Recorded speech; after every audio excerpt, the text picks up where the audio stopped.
Thanks for listening to the Media People Podcast, lively and insightful chats with the people who power the media industry. I'm your host, Victor Genova.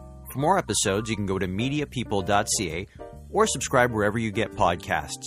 Views expressed by participants are personal. If you look back at Krista Webster's high school career, nobody would blame you for thinking she was headed straight for Broadway.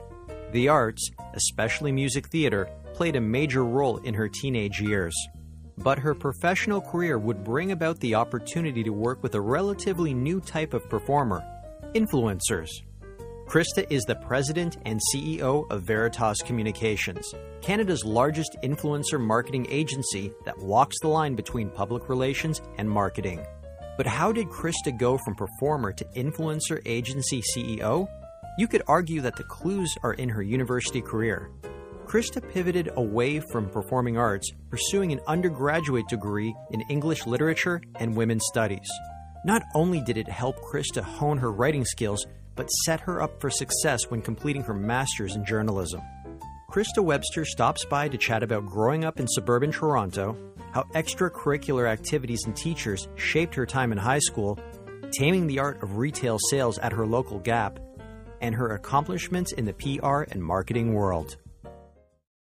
So Veritas Communications is the largest influencer marketing agency in Canada, proudly walking the line, I would say, between public relations and marketing. I often coined it tradigital because it really took the tenets of communications and the fundamentals of PR from a strategic standpoint, but progressively also looked to where, as Gretzky says, the puck was going, which to me was social influencer all the way. At a time, even when I joined in 2009, no one was even talking about influencer, perhaps except for P&G and other clients I'd worked at globally, but really it was not part of the vernacular of even the industry. And so I thought it was really important to not abandon our roots, which are strategic, but really look to how we can take an agency to the next dimension, which isn't just digital. It really is, to me, influencer and the power of storytelling through the many different kinds of expressions that can come to life in. So we're a bit of a hybrid, but I would say today I always feel like we're hopefully leading the pathway towards what's next as digital and influencer continues to evolve. And happily, I've seen a metamorphosis in the industry of embracing influencer at a heightened level. Sometimes not necessarily the way I would define it, but certainly the interest in influencer is higher than it's ever been. And I'm proud that I believe that really has a lot to do with what my team has been able to do with Veritas over the years. Well, I'm definitely glad we were able to put this together because you and I have been trying to do this episode for a number of times, and for various reasons it's been pushed back. So I'm glad we were able to button it up today. And when I was doing my research, I learned something about you. You and I are from the same hometown. So you were born and raised in Mississauga. I am a Mississauga suburban girl. So what was life like growing up in Mississauga for you? You know, I actually think that my value set and I try to be compassionate and empathetic. I don't always pull that off, but I think that in the world that we're in, I grew up with the most diverse friend group. Mississauga, when I was growing up, really was, I think, the epicenter of where a lot of immigrants were coming into Canada. And so I had the benefit of growing up in a place that felt very safe, but every single neighbor was different it's different, diverse, and we're all joined by the common desire to have a great life and to play and enjoy life outside too, which these days, I'm making myself sound very old, but it was a place where I would go to the creek with my girlfriends and we would, do what you do down there. Probably not too much mischief, but just, fun times. And my girlfriends were Italian and Portuguese and Filipino and Black. And I mean, there really was it was that diverse.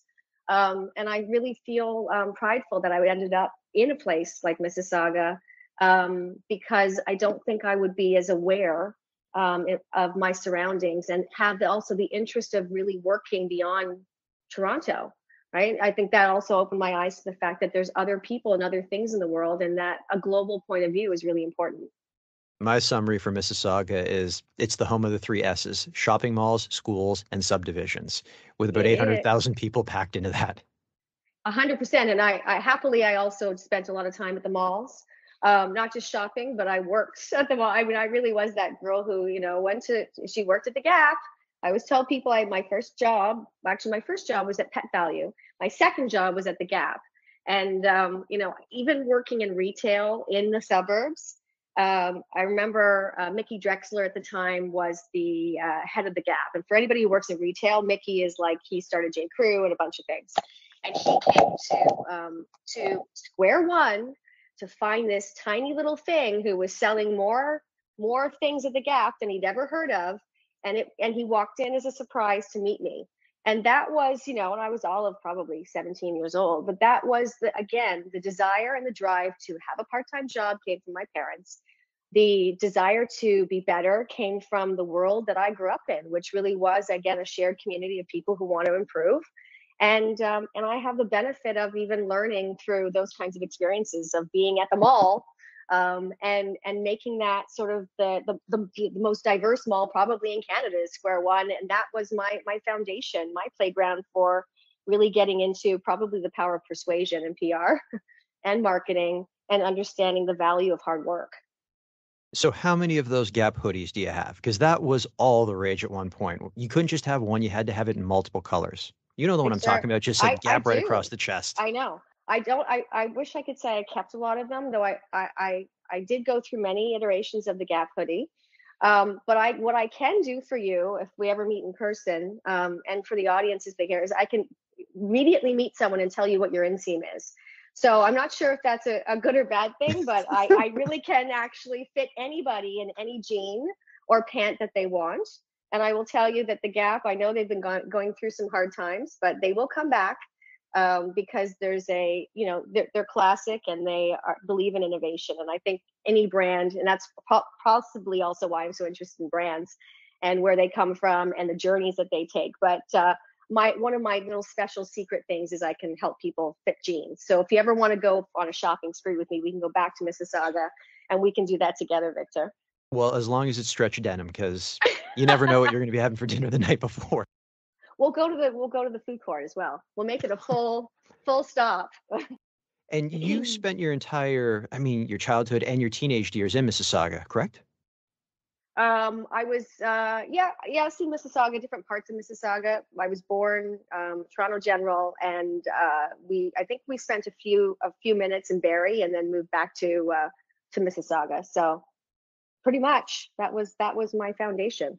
So what were your interests or hobbies growing up? Like what kept you occupied apart from working at the Gap and Pet Value? Apart from working, I was a big musical theater girl. I spent a lot of time. I love drama. I don't love drama, but I loved drama. And I think that again was looking to my, the people that inspired me really were my teachers and my principals and others around me who saw something in me. So I joined a lot of the musical theater.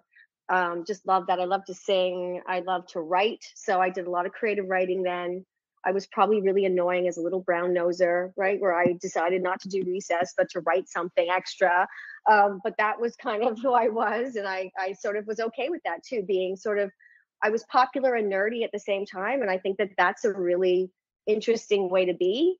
And I really think a lot of that had to do with the confidence building that I got through the teachers and others around me who saw something in me and that spark. And I think it's really important for anybody growing up to have someone identify what they see in you that you haven't seen yet. Beyond that, I did a lot of painting. I really was an arty girl. I tried cheerleading. I jokingly say in high school I did that, I think, just to date the football players. I did date the quarterback, and I really wasn't very good at cheerleading. And that was very short-lived, both the relationship and the cheerleading. But in general, academics for me were incredibly important. And I was okay. As I said, I was a bit of a nerd, but I also had a good group of friends. And I think the foundation of writing and obviously, getting in front of people to perform, that wasn't a natural thing for me. I didn't feel comfortable on stage until I really turned into a character. It was actually a way for me, I think, to go outside of my comfort zone. And so I was pushing myself for whatever reason. but I enjoyed the performance and the audience and making people smile and laugh. And that was really something that obviously I think even in my profession today, I took with me. Okay, I've got to ask, I think I might know the answer to this already, but you mentioned music theater was a big part of your life. Did you go to Cawthorpe Park Secondary School? I didn't, but I wanted to. And I will give love to my parents, but they really wanted me to go to Catholic school. So I wasn't allowed to go to Cawthorpe Park. Oh, So where did that you go was to high school? I went to Philip Pocock. So which actually had a really big drama program as well. So we did a lot of plays, and there was a lot of great talent. Even in when I was in elementary school, I went to St. Basil, which also had a really strong principal who enjoyed it, and he really made like the I think all of Mississauga would come to our performances because it really was that kind of place. And but I always had secret envy of all the girls and boys who went to Cawthorpe Park. Yeah, Off sorry, go mic, ahead. I could share stories with you about that place, but I Oh, won't did do you it go here. there, Victor? Did you I go did go there? there. Yep. That, Oh, and so that's why I was a little skeptical because you mentioned you're like, I dated the quarterback. And I'm just like, well, because when I started at Cawthra, we didn't have a football team. And the rumor was that literally like a year or two prior, they had sold all of the football equipment and divested from football to put the money into a baby grand piano, which we well, did have a brand new baby grand piano, but it was something that the teachers never really confirmed. They were just like, we're not talking about this. So I wasn't sure if you and I just missed each other by a little bit there. well, I wish we did miss each other by a little bit, but I will say that probably the investment in the grand piano was a better one. I also did play piano up to grade 8, so I did that too. And I'll tell you, Victor, I'm not sure I could play anything right now. It's amazing how I took piano. And I hope it will come back because I've actually been thinking about getting a piano, not a baby grand, but a piano lately because I want to sort of go back to trying to figure out if the mathematical side of that comes back along with the just hopefully some raw talent somewhere in there. So you got Um, up to, was it Royal Conservatory grade 8? Did you also do Royal Conservatory theory as well on the side? yes, I did both. Oh, I avoided the theory, although I had to take it at Cawthra, but my God. Yeah, It's hard. It's it- really hard. yes, Yeah. that makes you think. I will say that even though I have not touched a keyboard in years, I kind of played around with one. They had an electric one at Costco a couple of weeks ago, and it was Hmm. starting to come back. I was like, oh, there's middle C after all. What can I do from there? It's true. It's true. I hope it will because I feel like it's a foundation piece, right? I kind of think of myself and based on some of the things you have to take over the years in terms of your personality assessments and whatnot. I am equally right and left brain. So I think learning piano or learning to read music and the theory that goes with that really does, as you know, really pushes the mathematical side of that, right? And it's not as easy. That wasn't as natural to me as the obviously the more communication side, the more art side. But it was good. It was good. It pushed me out of my comfort zone to do that. I can tell you piano did not help me with grade 12 math, let alone calculus. So Fair, it didn't do those fair. favors for me. That's fair. Yeah, and So, you can see that I didn't touch dating the quarterback when you brought it up again. That really was more to, I think, upset my dad. I think I just wanted to do that as a right. I wasn't really interested in the quarterback. He wasn't very smart, not to stereotype, but it was more just, I think, to push the buttons a little bit. why do you cite your teachers and the principals as being some of your biggest influences growing up? That was just so I have incredible parents who were both hardworking. I grew up in a very middle class family. So my dad was a sales and marketing exec who spent a lot of time on the road, flying all over the world, which I think has also made me always interested in that. My mother was only just retired as a nurse before COVID, and she was as hardworking. So I grew up really as that generation with my brother, where we kind of fended for ourselves during the day and they came home and we had a great life and we're all taken care of, but we spent a lot of time being independent. And so my influences of seeing something in me and really wanting to also, I think people, I will speak for myself first. I think I've always naturally wanted validation. That's probably comes from the fact that you don't have as much attention because your parents and everything are working. And so I sought that through you got an assignment. Well, I decided to do 2 assignments. I mean, that's really annoying now. I think that, but it's like I wanted to show that I had the the desire. It didn't come from, in fact, my father would used to say, maybe you should take today off. You work a little too hard, you know? And I'd be like, no, Dad, I have to go to school. I have to be on time. I have to do all this. So I just had the benefit of some incredible teachers and some incredible principals who, this may not be the case for everybody else, but were really quite kind and empathetic and saw star power in me in terms of my intellect and my desire to go further. They were a huge part of, my career planning, even as a young age. I won awards because of them. It wasn't just my own. They helped me cultivate what I would say was, not perfect, but the potential. And I think when you have the support, they also saw the weaknesses in me. They probably saw that I'm actually an introvert who's become an extrovert. So I think that they saw the ability of helping to bring me out of my shell a little bit, even though I think people today would naturally think I'm just an extrovert. So I just had the benefit of some incredible teachers, which I think teachers often get dumped on. I think that that's unfortunate, but I did not have that experience. I really had an incredible group of people around me who really helped me become the woman I am today. You mentioned something about seeking validation and always going above and beyond. Do you think that's why you got into, or at least part of why you enjoyed the performing arts so much? Because when you get that applause after you're done playing a song or you finish a play or a musical and you get a chance to bow for the crowd, I mean, there's no greater rush than something like that. Like, I'm sure there are other rushes that are greater than that, but that's a rush that's very hard to replicate. I agree. And you're probably saying that from your own perspective too, Victor, I imagine, right? If you went to Cawthron Park and you're a performer. I was a performer. I think you're right. I think there's a couple things. I think since I was little, I was a performer. I was making up stories. I had the kids at the end of the driveway listening to me, apparently telling stories. Probably they were all completely untrue. Like I was a bit of a fibber, as they would say, like that's not true. And I would turn something that's maybe not that interesting into something really interesting. And so it clearly came from a need for validation, which is okay. I think that that's fine, right? You are who you are, and then the applause, the idea of doing when you're doing performing arts. To your point, as you said, at the end when you get that applause, nothing feels better. And I think nothing feels better in my case where I was doing that with a cast. So it was the validation you also got about being with a team to do it. As much as it was the audience, it was also the feeling that you had with your cast of team members.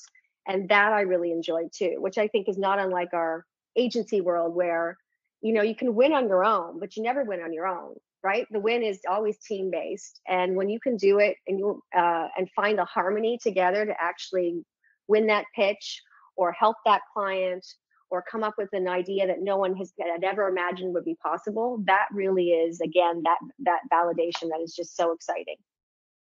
Considering everything you did within the performing arts, I'm kind of a little bit surprised to see that when you graduated and you went to Western University, you were actually majoring English literature and women's studies. So what brought you towards that? Because you would have looked at that and said, okay, she's going to go into theater or music theater in university. You can just see the progression right there. But this is a bit of a pivot, I want to say, even though in English literature, I know you are studying things like Shakespeare and other playwrights as well. I think there was a moment where, and it wasn't discernible, where there was someone said something or my parents said something. I think I started to realize, for whatever reason, and woulda, shoulda, coulda, that if you do drama, that's not serious. Okay. And so I think I had to suddenly go from, I have the top marks in high school. And so am I going to go do drama, or should I go and, go to English literature? Women's studies just happened to be something that Western offered, which today means something very different than even when I went in there. I mean, I was naively going into women's studies. What I found incredibly eye-opening and remarkable about that is that it was a really interesting perspective across the board, from anthropology to film studies to sociology, theory and criticism. So it applied, the idea of feminism in a really strategic and creative way. And it broadened my idea of what, women faced and where we're going. And then add to that, I could still, enjoy the creative side of English lit, which to me was very closely linked to drama, and my writing and my desire to write. And so I think I just thought, I don't exactly know what I want to be yet, but I think there's a reason why I shouldn't be an actress, right? Which maybe I should have been, Victor. But anyway, I think I get to do a lot of that in the career I'm in. But you're not wrong. I think there was a implied that's not serious. I've got something I layer onto that. A personal experience, not so much for me, but one of my roommates in my last year at Brock University, or my last semester, I was rooming with the drummer from the band The Trues. And Oh, he was rarely ever around because they were always touring. He just needed a bass. And that's why he was renting a room in this house alongside me. And that's where the band chose to rehearse. And I remember we were just having a conversation. I said, what are your experiences like in a band having this as a profession? And he said something very similar to what you've said, or they kind of border with each other. He goes, when we're in Europe, people don't really know who we are, and you're making small talk in a bar, and people ask what you do, and you say, I'm in a band. And they go, okay, yeah. cool. They treat it like a profession. Whereas he found in Canada, and even when he was in the United States, they'd make small talk, that same small talk. They go, what do you do? And he'd be like, I'm the drummer in a band called The Trues. They'd kind of be like, well, what's your job though? Like, what's your day job? Like, they would just Right. treat it like maybe he was doing that every Friday night at the local dive bar. So it's funny because that mindset isn't there. And I kind of blame boomer parents. And I know my mom's listening to this and she's going to get angry that I brought that up. But like boomer parents who grew up in a unionized environment, and even if they didn't like their jobs, they knew that they were set with their pension. There was a certain level of comfort and predictability that came with it. I think that's why it's frowned on so much, because they had that, if I can use the term, opportunity, and they don't want to see anyone get outside of that safety net, because they know it's really feast or famine if you do go into the arts and try to make a career of it. I think you're absolutely right. You're absolutely right. I mean, my mother came from a very large, Irish family of many siblings, and they're all hardworking, and their choices were teacher, nurse, or secretary, right? And I use the word secretary because that's what it was then. And so, so I think there was a natural, oh my God, our daughter's not going to get a job, right? Like there's, Yeah, that's like, exactly what they she's think. going, right? And so, and yet, I think about when at a certain point when I was younger, there was an agent that had approached me or something with my father. My father was quite actually, he was more of a proponent of me doing child acting and things like that. And my mother was like, no, I don't want her to turn into one of those spoiled kids. That's the right. It's And the horror stories. That's what they the hear, the horror true story, Hollywood and stories. that's right. And she also, and to be fair, she was like, and I'll end up having to take her everywhere. So that's also the generation I'm in, where like today, the parents are like, I'll move the mountains to do everything, right? And in this case, they were more worried about the logistics and not having to deal with like whether I go to audition or not. So, you grow up in a pragmatic time too at that. But I think that I think I had still been able to delight in some of the things that I would have hopefully I would have been a successful actress, who knows? But it doesn't really matter, because what I'm doing, I feel like I get to bring a lot of that kind of creativity into where I am.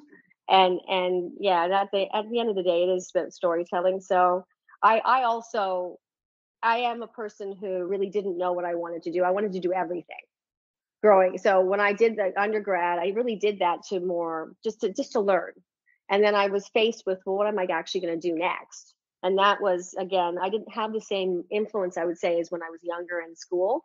You're really on your own, right? And I am from a generation, Gen X, where you actually are making decisions. You don't have everybody involved in those decisions, and in the way that is done today, right or wrong, right? And so I kind of I was a little bit lost in terms of what I wanted to do.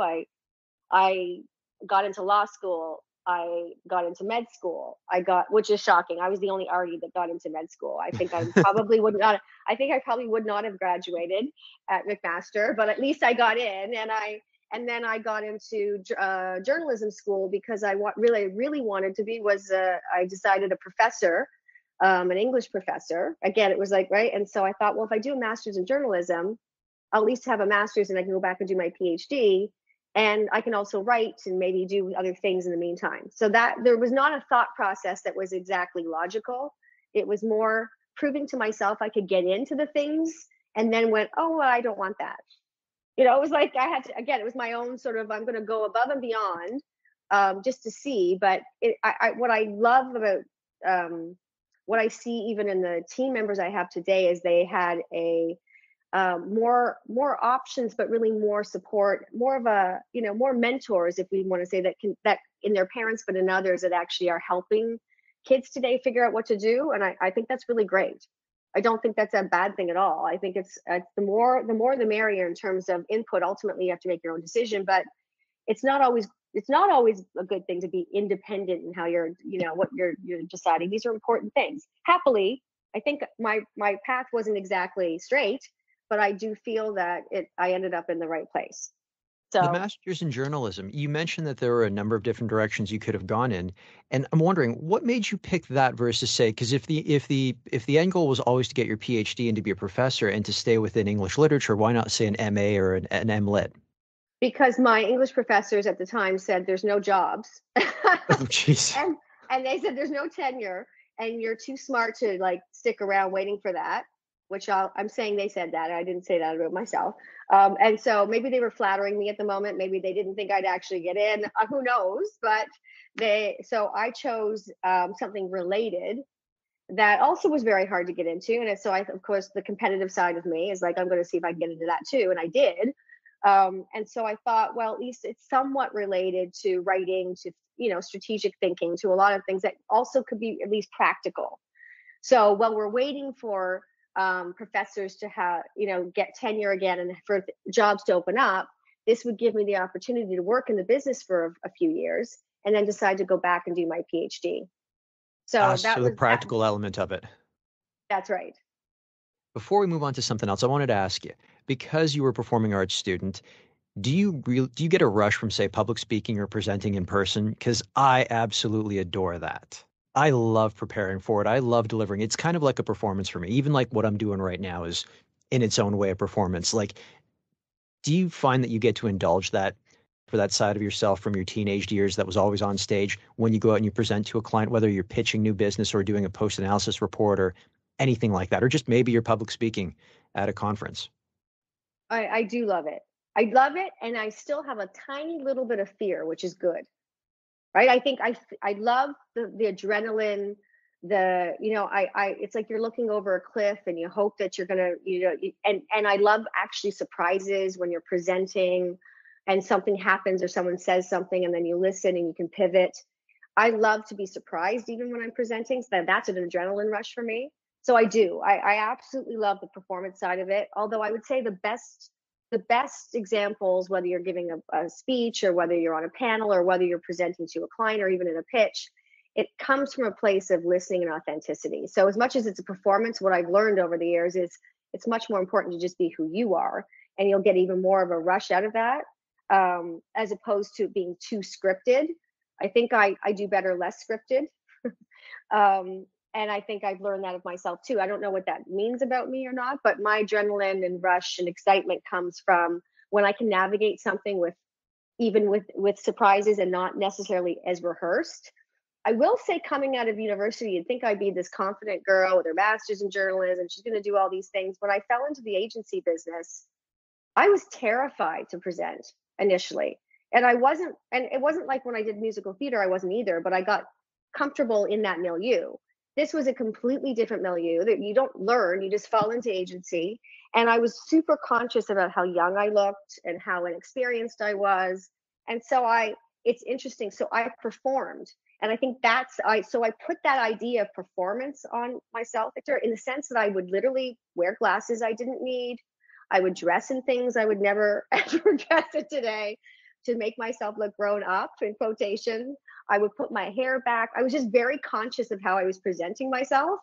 And I wasn't great in that because I was restraining myself. So once I actually abandoned the restraints and had, again, an incredible boss who said, Krista, lose that, and you'll just be you. That's when I started to really enjoy the adrenaline of being in the moment, presenting, even if it was lots of preparation, which it always is. I was more authentic to who I am in that. And that's my sweet spot. Your first job at a university in the media PR world was with MSL Global. And what brought you to the role? And tell us a little bit about, what your very first role was in PR and what all of that entailed. And then just kind of the growth that came after that internally at the company. Well, my first job was actually writing for CTV as a story producer. So if we skip over the sort of and writing for magazines, I actually did a bunch of journalism. I was lucky coming out of school, and I had a lot of jobs right away. I felt like I needed to, I think, to not, and it was it was contract and freelance. So I felt like I needed to maybe get a real job again that actually was salaried. And I was recommended to an agency through a professor, and that actually was national PR. So I started there in pharma, and through a few different iterations of that, ended up at another agency that was bought by MSL. And so at the age of 28, I was the last girl standing. And MSL said to me, would you like to open MSL Toronto? And it was a lot to do with the fact that I had cultivated a lot of P&G work, which was, with actually within a firm that was largely more GR and public affairs, as well as some pharma business. So that's how it all kind of started. From there, MSL, which is part of Publicis Group and it's part of a very large holding company, they were very supportive of me being entrepreneurial in Toronto and doing what I needed to do to build that practice, which today, I say proudly, is still a very vibrant agency within the mix. Veritas is more vibrant, but who's kidding who, Victor? But of course I'm going to say that in my competitive, but there's, it's a really strong agency. And then again, I played many roles. I opened Toronto. Then I was tended to be more of a creative, even though I was an operator, I was also very creative. So I ended up with the first, as you could say, PR creative director role within MSL Global, which was, it's a big company. There were a lot of offices, and the idea of a PR person having a creative director title was unheard of. And then eventually I moved to New York and ran global consumer and had the benefit of, again, I felt like this is where I'm supposed to be. I literally was in New York. I've never felt more at home than in New York. It's like, I like to be, I prefer to be around smarter, more interesting people than myself. That's kind of and this was a place where you better get ready because everybody is brilliant and everybody is determined.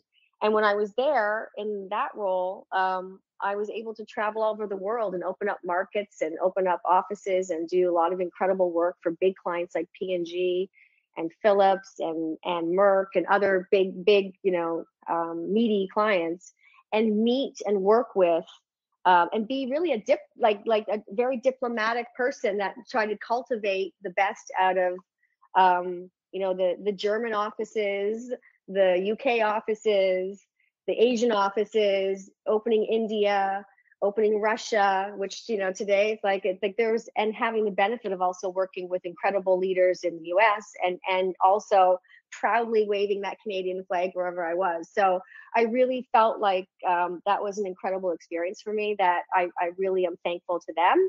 There were perfect things within that, and there were some serious things that happened there, but that also helped me grow up too. And I think that's all part of the makeup of who you end up being as a professional and as a person. I wanted to unpack a couple of things with this. So you landed in New York, your first time living outside of Canada. Culture shock? Like you mentioned that you had never felt more at home than there, but was there a period where you're like right at the beginning going, I don't really know about this, a lot to get used to? There wasn't, because I had spent a lot of time traveling to New York.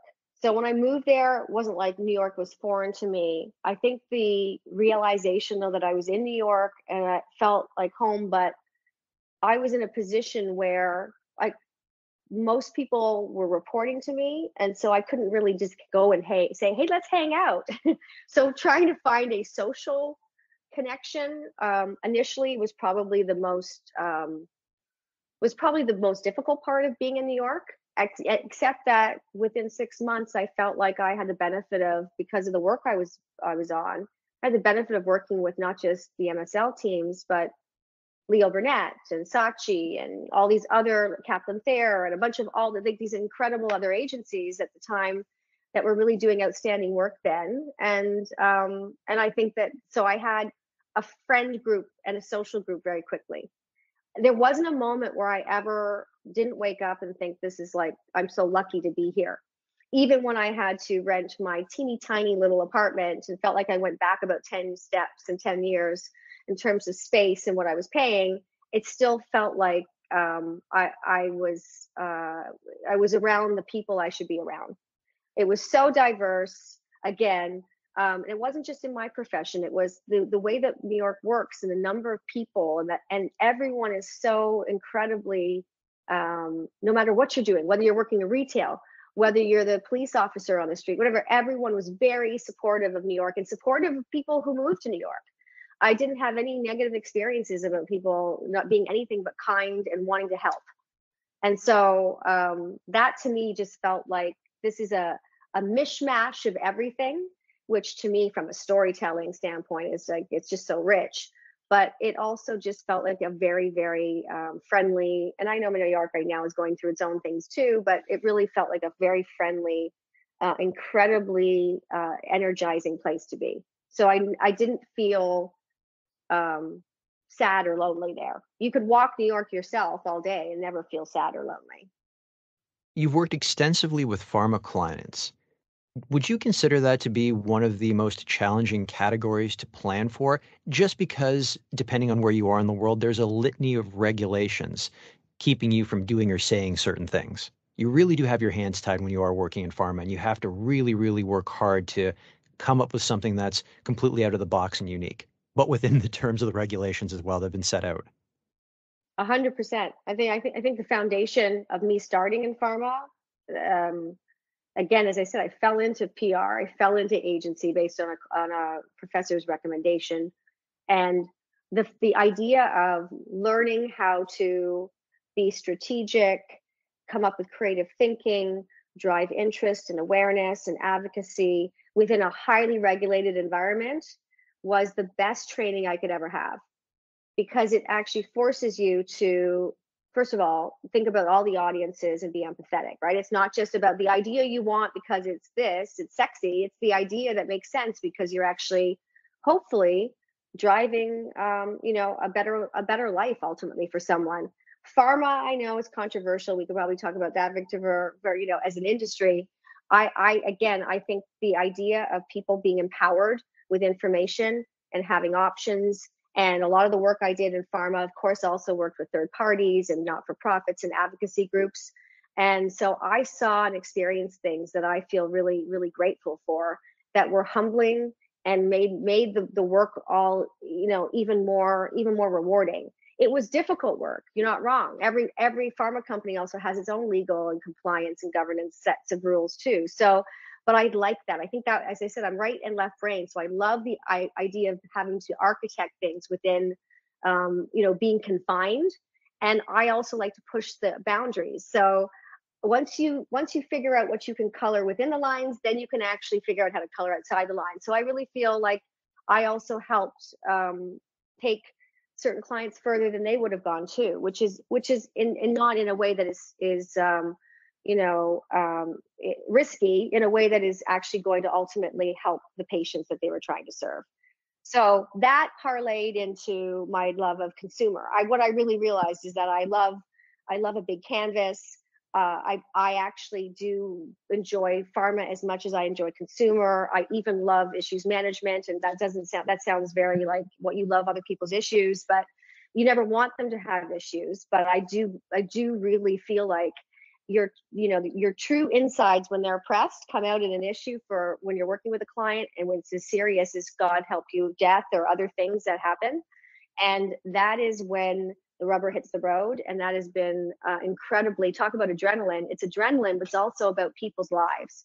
And I think at the end of the day, we're in the PR business, it's the people business. And it really does matter how you operate for your clients, for your team, but ultimately the impact it has on the consumer. And so I love it all. I can't tell you even one area I would do one, love more than the other. But I am grateful that I started in something that is so difficult and so regulated. What brought you to Veritas Communications, and did you find the role, or did the role find you? The role, I fell into that role.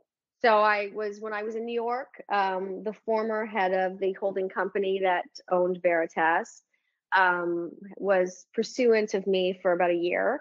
And I kept saying, no, I'm super happy. And I was, for all intents and purposes, I was, able to do a lot and be very, I was very satisfied in that. At the same time, I felt like, well, how good am I? Maybe I have an entrepreneurial streak in me. And this group that came to me really didn't have a lot of PR in the mix at all. And so he asked me if I would come, and I eventually said, yes, I'll come and open a PR agency for you, but I don't want to do PR. I want to do influencer marketing.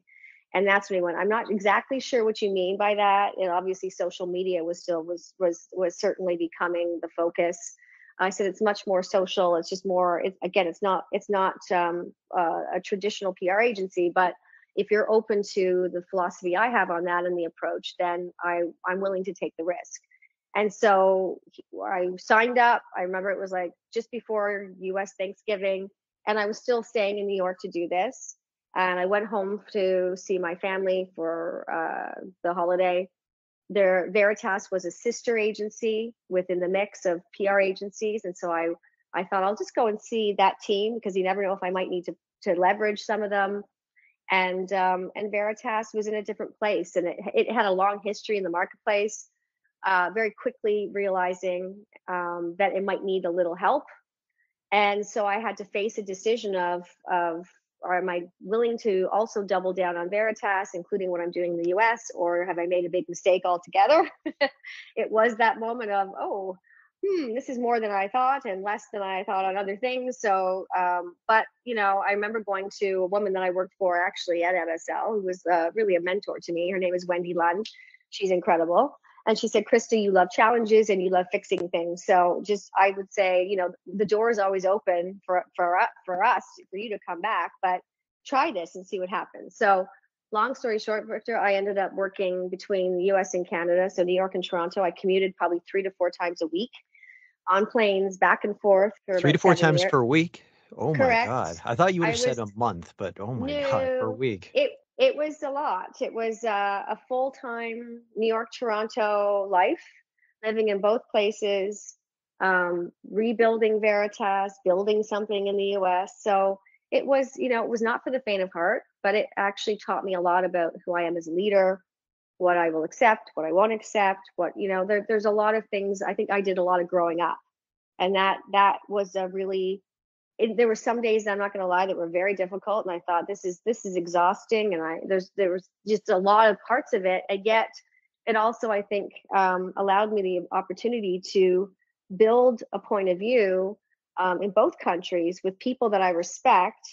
That I'm happy to say that some of those people are still with me today and are thriving and excelling and will be taking over the world at Veritas. So, and are taking over the world. So there's lots of positives. It's just the Porter Airlines knew me very well.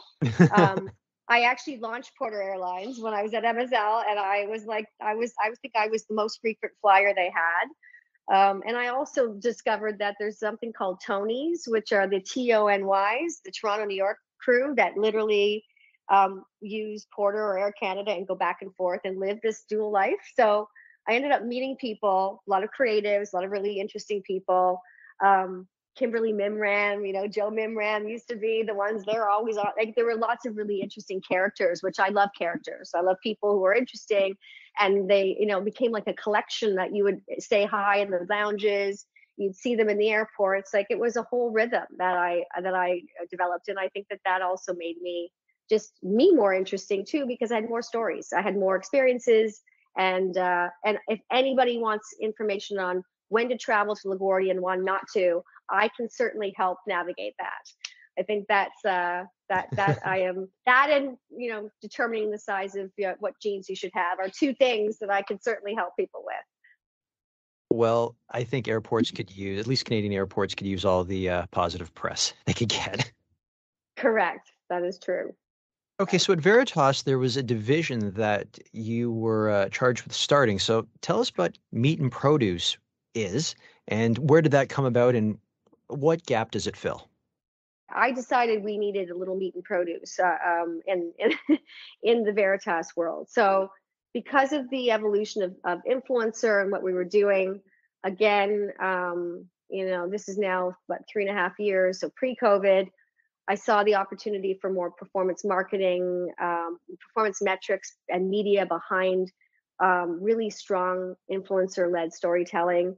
That is a very specific and very specific area of what Veritas was doing, but really I think needed to be cultivated as its own real and what is now a dominant player, right, in the space, but really wasn't going to get the attention it deserved if it continued to be part of Mothership.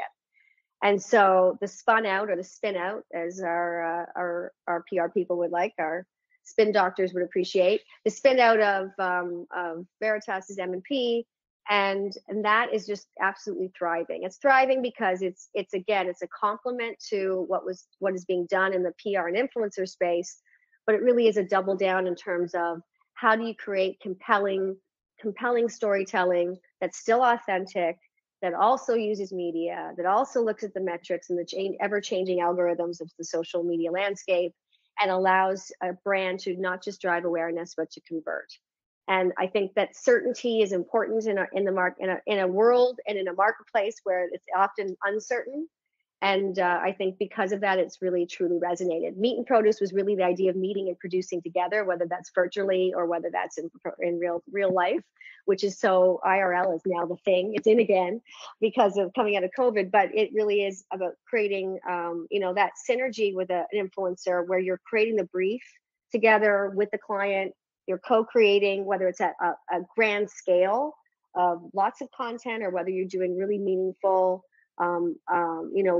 longer form content. But the point is, it's about bringing the client and the influencer into the process together in a way that is more meaningful. And at the end result is not that it's an advertisement, and that's not necessarily a bad thing. It's just that it really resonates across the right channels and also really delivers in terms of what we're trying to do. So it's been a great little success story, probably the best kept secret, which I have to change this year so that it's not as much of a secret. But I think that I'm really proud of the team and how they've continued to evolve that in a world that is evolving very, very quickly in influencer. Would you say you were one of the OGs of influencer marketing? Like you were on the ground floor telling everyone that this is going to be the next big thing and they need to take it seriously? I hate to admit that I would say that I am originally one of the OGs because that will date me. But yes, I had many conversations, even when we did the trademark for Veritas of influencing the influencers. I had many stakeholders say, "What are you talking about?" And so, I really had the benefit of cutting my teeth in influencer with Procter and Gamble. I will say at a global level, they continue to be CPG companies in general. P&G, Kimberly-Clark, like a lot of the heavyweights in that space, they saw influencer before anybody else did, and they understood the power of storytelling from people that you trust and that you admire and that are slightly more aspirational than you are, regardless of channel or how it's being done. And so I had the benefit of an incredible, I would say, like the pedigree of the clients I got to work on really honed my thinking strategically and creatively. And so I was a believer in influencer. I feel like I've been like for, so many years saying, we matter, it matters. And now it really does matter. And now I'm at a place where I'm like, don't you take that away from the people who are actually the experts, because everybody wants to be in it now, which is such a huge compliment, but it's also now a turf war in a different way, which also to me is actually really exciting, because the more competitive it is, the more you see what's good, what does good look like, what is it not, and it's not that one is wrong and one is right. It's just that we're always rewriting the story of influencer, and I think that's great.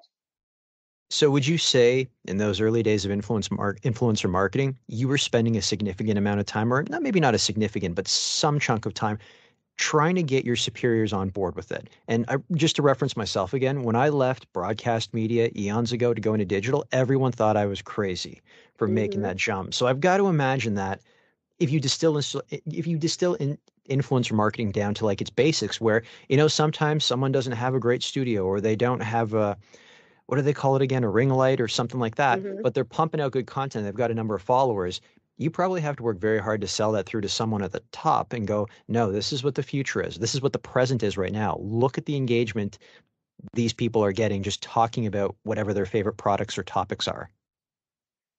100%. I think, except for the ones that I said where I would say in the CPG space, influencer, first of all, I would say everyone defines it differently. So I think right now it's become very much about digital influencers, right? So, that's not wrong, but there's way more influence than just digital influencers. Authors, thought leaders, depending on what the strategy is, are you managing something? Are you mitigating something? Are you looking to do something proactively? Influence is all around us, and everyone, I think everyone would like to think they're an influencer. That's actually not the case. It really comes down to tenets of who you are and why you're trusted, and what does that mean in terms of influencing somebody else. It's the power of persuasion that's not just, that isn't inauthentic. It's that someone will follow you and care what you have to say, because you bring true value to them. So there's a lot of sort of scientific side of the business of demonstrating what an influencer is. I spent a lot of time with clients trying to explain it and really champion for it. And I think that we're at a place now where it's demonstrative that there's power behind influence. So I'm happy to say that we're not just at the table. I think we're setting the table. So that's exciting.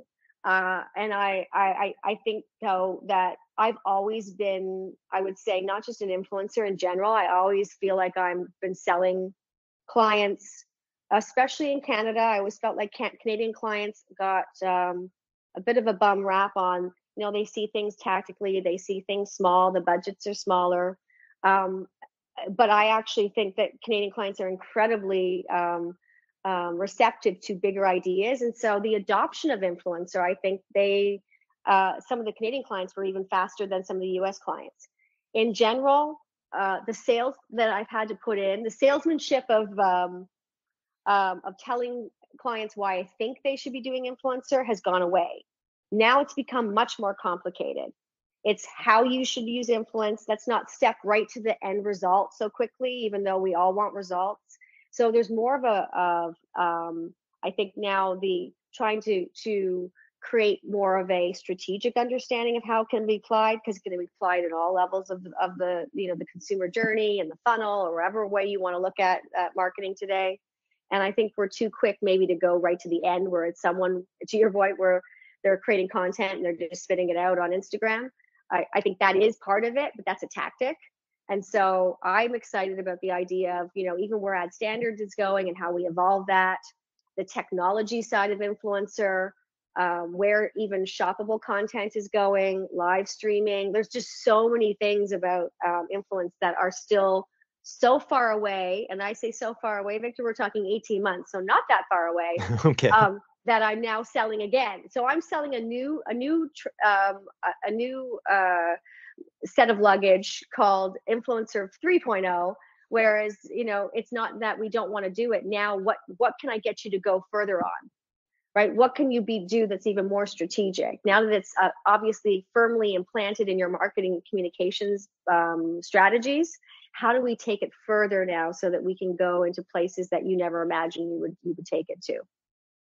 Easily, you are one of the busiest guests I've ever had on this show. But we're not going to stop with Veritas. You're also the vice chair of the Donor Partners Network. So tell us what's all entailed with that, and actually what the Donor Partners Network is to start with. So the Donor Partners Network is a grouping of incredible agencies within the Stagwell group. So Stagwell is the holding company. There's about 75 agencies and technology companies included in that. Most of them are digital. We're really a challenger holding company. And the DPN is an assortment of different kinds of agencies: shopper, creative commerce, experiential, PR,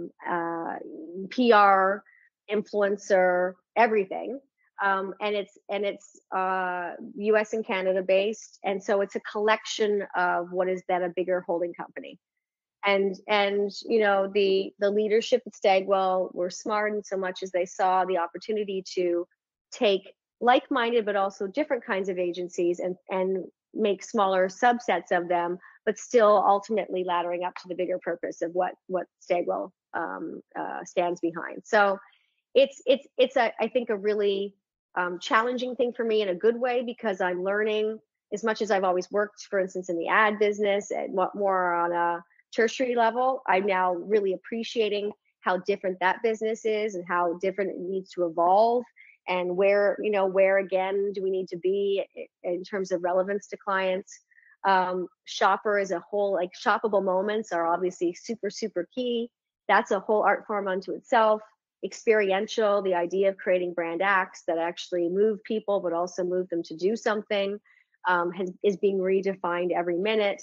So it's great for me. It's like I have more tools and more agencies and more things to play with. And I think that creatively and strategically, that's just such a rush. It also means being, I would say, hopefully more of a coach and mentor to some incredible leaders of these agencies. And so that has been really rewarding. I have proactively tried, still a long way to go, but proactively tried to add more diversity and inclusivity into the agencies. It's obviously something that it's not just on me, it's an industry-wide opportunity. And we are certainly not there yet. And I also, not that I've had some incredible male leaders and work with some incredible male leaders in my career and do now, but I've been very purposeful and also trying to ensure that women have some really big leadership, meaty leadership roles. So this role has afforded me to be able to do that too. Krista, you have been able to secure a series of internal promotions. What advice would you have to anyone who's listening to this podcast who wants to move up one more step within their company, or they want to grow a couple of more steps rather than having to jump somewhere else for a snazzier title and more money and more responsibility?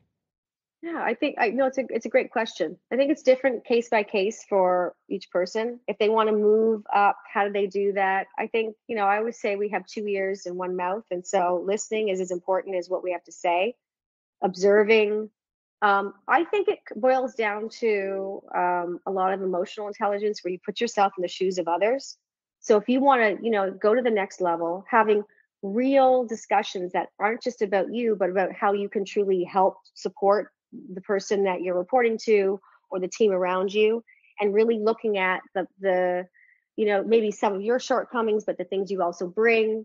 Not that we have to be, not that we can't talk about how amazing we are, but I think having that, again, that empathy where you go, it's not just about me. Even though I want to be promoted, I need to be savvy about looking about where the opportunities are. I need to make sure I surround myself with people that I learn from too, not just that they learn from me, and be open to criticism, which is hard. It's hard, and to ask for it more often. And I also think that, really, really asking for the opportunities for feedback to say, okay, then this is where I feel I want to go, and finding people within companies and agencies in this case that see that spark, like my teachers saw in me, like my bosses saw in me, and have real discussions, the good, the bad, and the ugly, but know that they're going to support the next place. I think that everyone, you should never, as they say, you should never leave a place, you should go somewhere, right? It should be about where you're going next. And I don't believe you actually have to always leave agencies or leave companies to do that. Listen, in my younger years, first of all, I feel like I've had 17 different careers because of where I've lived and where I've worked. And I did do a lot of moving around when I was younger.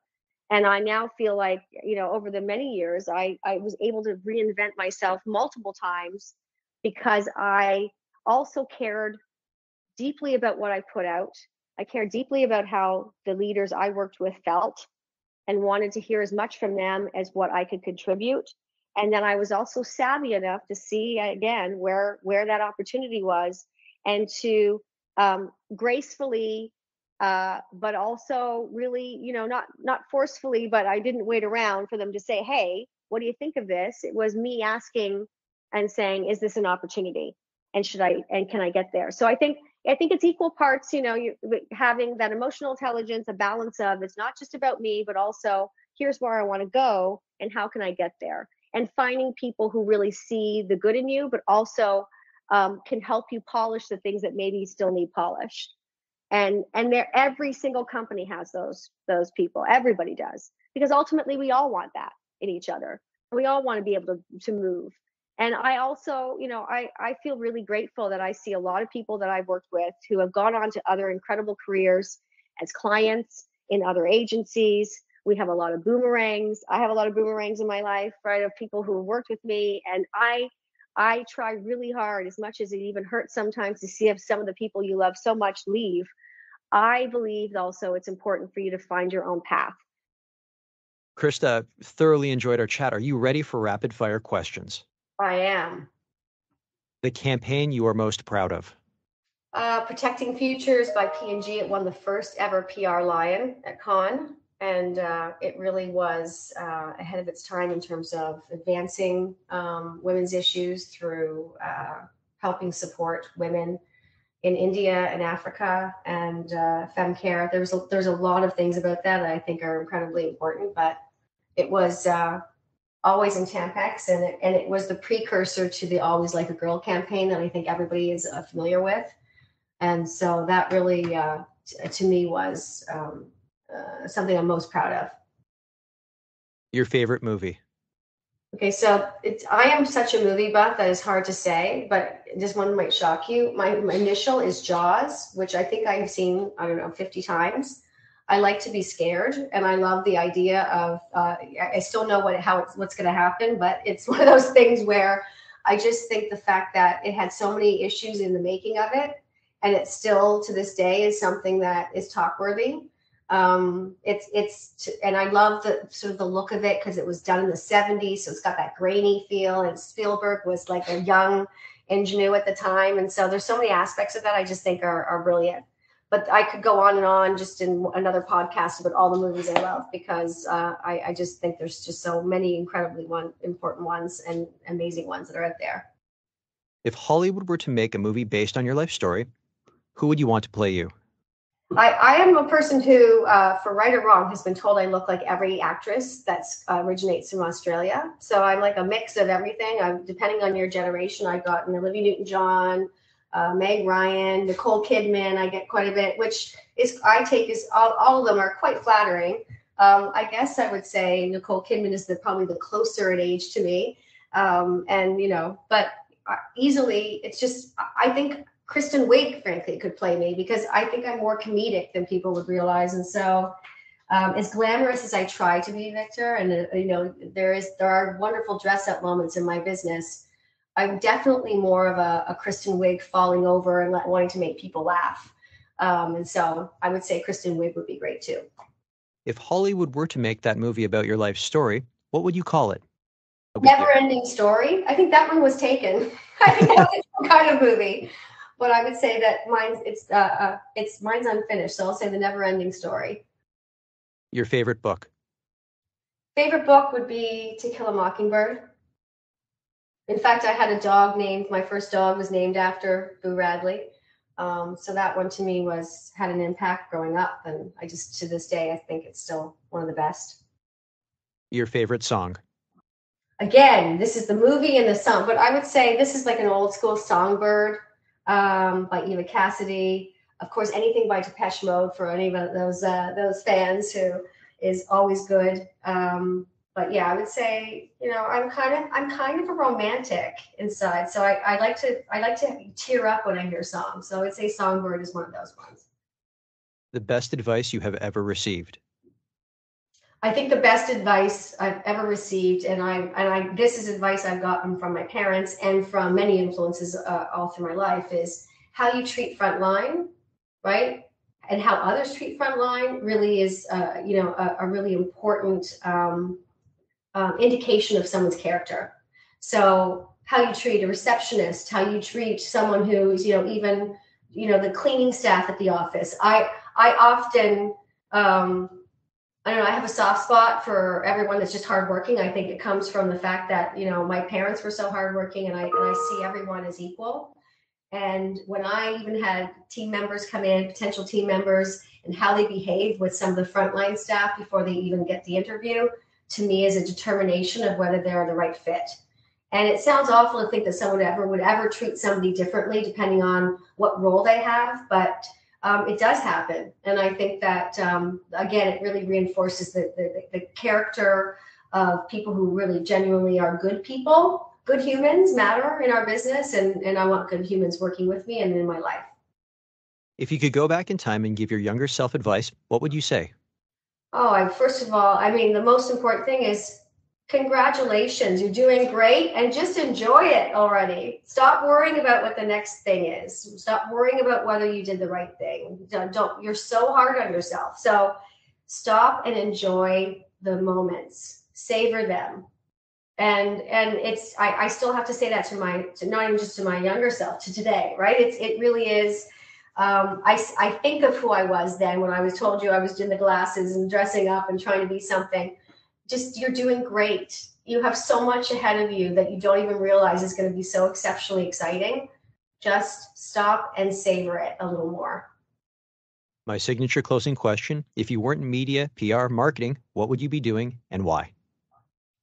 Well, funny I mentioned Kristen Wiig, because I would probably, not that Lauren Michaels necessarily wants me, but I would be writing for Saturday Night Live. I think that would be incredibly terrifying and exciting. I also think writing for streaming, like I am part of the TV generation. So, my babysitter was television, and I have about a zillion ideas for TV shows. So I think anything in the content development and also comedy sketch. SCTV and Saturday Night Live were my, were my faves and continue to be. And so I think that's what I would be doing. Krista, this has been fantastic. Thank you so much for your time. Thank you so much, Victor. It was a real pleasure. That's it for today's show. For more episodes, you can go to mediapeople.ca or subscribe wherever you get podcasts. And don't forget to follow me on Instagram @VicGenova.